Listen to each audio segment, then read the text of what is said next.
It was a struggle. It was my worst Oxford year for sure. It's a lot of work and I knew what I signed up for. I knew that Oxford was going to be academically rigorous, that's fine. But imposter, after all the things that you made me do to get in, let me sit comfortably. Hi guys, welcome back to my channel. I'm Peachy Jamila and I'm essentially on a year abroad. And I really just dived into my year abroad without giving you guys a review of my second year at Oxford, like I did with my first year at Oxford. My second year at Oxford University started very bumpy. Immediately as I started, there was like this delay with my student finance. And if you're not from London, the UK or whatever, we have Student Finance England. They're the ones that give us loans so that we can use those loans to pursue higher education and then you pay that loan back. So essentially I didn't receive my student finance when October came around and I was like, what's going on?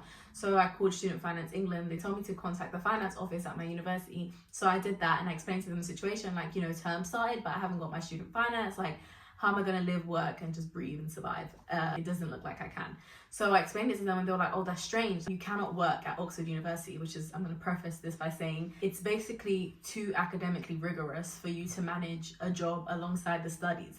So they basically tell you that you're not allowed to work. However, this isn't necessarily true because they can sometimes offer you work. My college, for example, which was St. Peter's College, it had a bar. So some people actually worked at that bar, of course, part-time, but those hours were very like measured and controlled by the university and it was deemed suitable. I submitted all my documents for student finance promptly. I did it on time with enough time for them to process it and then just basically give me the money. And then I realized, like, honestly, we're getting to mid-October and I'm struggling financially. I'm having to have bread for breakfast, lunch and dinner, and unfortunately I don't and didn't have like a support system that came from money that was able to help me financially. So I was essentially all on my own. I had to take matters into my own hands. Although we're not allowed to work, I got myself a part-time job at Sketcher. If you didn't know, I studied modern languages, so I did Spanish and Portuguese. So it's a joint honours. That's two separate departments. The timetable might clash or they might not really accommodate for the fact that you have another subject, so you just have back-to-back classes. 2,500 word essays due a week. I did cheerleading, I did some gymnastics,